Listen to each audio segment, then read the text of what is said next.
Oke, assalamualaikum warahmatullahi wabarakatuh. Di materi kita kali ini, kita akan membahas tentang notasi penulisan algoritma. Jadi, dalam penulisan algoritma, kita bisa memakai atau menggunakan beberapa cara ya. Nah, disinilah disebut dengan notasi. Nah, sebelum kita lanjut, sedikit kita akan membahas tentang algoritma. Jadi, algoritma itu adalah langkah-langkah atau tahapan-tahapan untuk menyelesaikan sebuah masalah ya.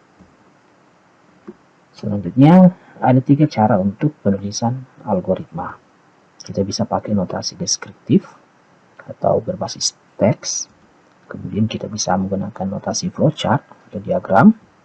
Dan yang ketiga, kita bisa menggunakan notasi pseudocode.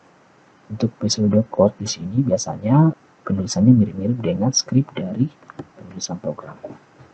Oke, kita akan bahas satu per satu ya. Yang pertama, notasi deskriptif. Nah, notasi deskriptif di sini adalah sistem yang kita bisa lakukan atau penulisan yang kita bisa lakukan dengan pendekatan dengan sistem deskriptif atau penulisan. Nah, di dalamnya kita bisa masukkan perintah-perintah atau instruksi-instruksi yang akan dilaksanakan dalam bentuk uraian kalimat. Nah, kalimat di sini berbasis deskriptif dan menggunakan bahasa yang jelas. Jadi, dalam menyelesaikan sebuah masalah menggunakan algoritma, kita bisa tulis menggunakan notasi deskriptif atau berbasis uraian kalimat ya. Nah, kalimat itulah yang akan digunakan untuk menyelesaikan masalah.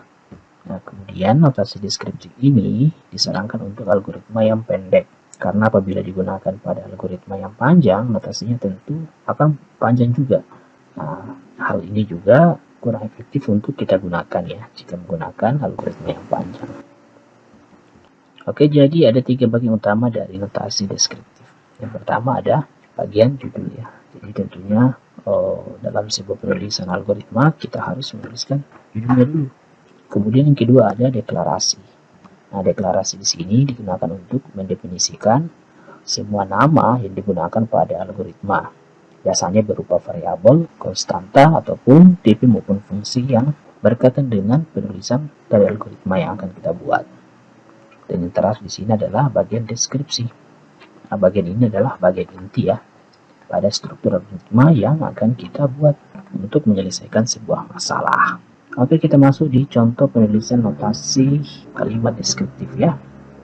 Yang pertama, kita tentukan judulnya dulu apa ya. Nah, di sini kita coba berikan contoh judul algoritma perkalian. Nah, di sini kita akan memperjelas ya, mencoba mengalihkan 2 bilangan bulat. Nah, sistemnya adalah algoritma masukkan 2 bilangan bulat. Nah, kedua bilangan tersebut nanti kita hitung menggunakan perkalian. Dan selanjutnya kita akan mencetak hasil dari perkalian tersebut. Kemudian di bagian deklarasi di sini, nah di sini kita bisa deklarasikan. Nah, di sini kita bisa tulis bisa BI1 atau bilangan 1. Nah, ini opsional saja ya. Namun bagusnya kita menulis deklarasi dengan singkat seperti ini. Seperti BI1 atau bilangan 1, kemudian bilangan 2 dan hasil kali. Nah, ketiga variabel ini masuk dalam kategori integer ya. Integer itu apa? Integer itu adalah tipe data. Tipe datanya adalah tipe data yang membaca angka. Karena ketiga dari deklarasi variabel ini sistemnya adalah angka ya. Karena kita menggunakan perkalian tentunya menggunakan angka. Untuk pembahasan detail dari variabel tipe data dan lain sebagainya, nanti kita akan bahas di pertemuan selanjutnya. Oke, lanjut kita masuk di deskripsi ya. Jadi deskripsi seperti ini. Kita masukkan atau input bilangan 1 dan bilangan 2. Selanjutnya kita akan hitung hasil kali. Hasil kali seperti ini. BI1 kali BI2. Nah, di sini kita tidak menulis langsung apa yang kita inputkan, tapi kita menulis apa yang kita deklarasikan. Nah, dari deklarasi inilah yang kita inputkan, data-datanya ditampung di variabel ya. Nah, variabel ini nantinya akan diproses. Kemudian prosesnya akan menghasilkan hasil kali. Nah, hasil kali nanti akan ditampilkan sebagai hasil outputnya. Nah, seperti ini dia akan tampilkan hasil kalinya berapa. Nah, seperti itu notasi penulisan kalimat deskriptif ya untuk contoh algoritma perkalian. Dan prosesnya selesai di sini. Kemudian kita masuk di contoh kedua, penulisan notasi kalimat deskriptif. pertama judul. Nah, kita akan mencoba membuat algoritma hitung diskon. Nah, di sini dijelaskan kita akan menghitung harga setelah diskon dengan memasukkan harga awal produk yang besarnya di diskon ya. Nah, selanjutnya kita akan coba deklarasikan. Nah, deklarasinya di sini ada beberapa tipe data yang kita bisa pakai. Yang pertama ada deklarasi harga awal, kemudian besaran diskon dengan sistem persen, kemudian ada harga diskon. Jadi ketiga ini menggunakan sistem integer ya. Nah, deskripsinya apa? Nah, deskripsinya di sini kita input dulu harga awal, kemudian kita input lagi besaran diskon. Dari proses yang akan dilakukan, prosesnya adalah kita akan menghitung harga diskon. Nah, caranya atau cara kerjanya, dia akan menghitung harga awal dikurang dalam kurung harga awal kali besaran diskon. Nah, ini dulu yang akan dikalikan, kemudian akan dikurangkan dengan harga awal. Nanti akan menampilkan hasil harga diskon. Dan prosesnya selesai. Nah, seperti itu penulisan notasi deskriptif. Kemudian kita masuk di contoh ketiga, penulisan kalimat deskriptif ya. Kita masukkan judul dulu. Nah, judulnya adalah algoritma keliling atau menghitung keliling ya. Nah, di sini diperjelas tujuannya adalah untuk menghitung keliling persegi. Deklarasinya adalah sisi dan keliling. Nah, tipe datanya adalah integer atau int, sama saja dengan yang tadi. Jadi untuk algoritma keliling dia menggunakan dua variabel ya. Selanjutnya ada deskripsi. Nah, deskripsi di sini kita akan masukkan sisinya berapa. Nah, nanti dari sisi tersebut kita akan menghitung kelilingnya berapa. Nah, kelilingnya di sini adalah sisi kali 4 ya. Nah, seperti itu rumusnya. Nantinya kita akan tampilkan hasil dari keliling tersebut. Kemudian prosesnya selesai. Oke, jadi seperti itu penulisan notasi kalimat deskriptif. Kemudian kita bisa menggunakan notasi flowchart ya. Jadi untuk menyelesaikan sebuah masalah menggunakan algoritma, tidak hanya menggunakan notasi deskriptif saja, tapi kita bisa menggunakan notasi flowchart ya. Oke, jadi flowchart itu adalah penulisan algoritma dengan menggunakan notasi grafik atau grafis ya. Jadi akan ada simbol-simbol atau beberapa bentuk yang akan kita pakai dalam perancangan atau penulisan algoritma. Nah, flowchart ini adalah bagian yang memperlihatkan tahapan dari satu program dan hubungan antara proses beserta pernyataannya. Nah, jadi intinya di sini flowchart itu digambarkan dalam bentuk bagan. Kemudian ilustrasi ini dinyatakan dalam simbol. Nah, setiap simbol mempunyai makna tertentu untuk proses tertentu juga. Jadi masing-masing simbol memiliki makna ya. Oke, seperti ini simbol-simbol yang kita bisa gunakan dalam pembuatan flowchart. Yang pertama ada simbol terminator, ya bentuknya seperti ini. Jadi kita bisa pakai untuk pembuatan awal dan akhir dari pembuatan flowchart. Kemudian ada simbol proses. Selanjutnya ada dokumentasi. Biasanya dipakai untuk berupa laporan untuk hasil dari print out. Nah, kemudian di sini ada decision ya. Biasanya dipakai untuk menentukan keputusan atau subpoint. Agar yang terhubung berbentuk decision untuk merujuk pada situasi-situasi yang berbeda. Nah, sesuai dengan keputusan yang akan kita gambarkan. Seperti untuk menentukan ya atau tidak, nanti digambarkan dengan sistem percabangan seperti ini. Kemudian di sini ada data. Nah, data di sini bisa kita pakai untuk hasil dari input dan output dari flowchart yang kita gunakan. Nah, seperti ini. Kemudian ada gambar bundar ya. Nah, biasanya dipakai untuk menghubung alur dalam halaman yang sama. Kemudian ada menghubung alur dalam halaman yang berbeda. Dan terakhir di sini adalah flow ya atau arah alur dalam konsep. Oke, kita langsung masuk di contoh kasusnya. Contoh di sini kita akan membuat flowchart hitung persegi panjang ya. Nah, flowchartnya kita mulai dari start tentunya ya. Kita mulai dulu. Selanjutnya kita akan deklarasikan panjang, lebar, dan luas. Jadi kita buatkan deklarasinya dulu dalam bentuk variabel. Nah, selanjutnya kita akan masukkan nilai panjang dan lebar ya. Nah, simbolnya seperti ini untuk simbol input dan output ya. Kemudian di sini persegi panjang, di sini simbol untuk proses. Nah, untuk menghitung dari luas, maka rumusnya adalah panjang kali lebar ya. Nah, selanjutnya dia akan menampilkan hasil dari luasnya berapa.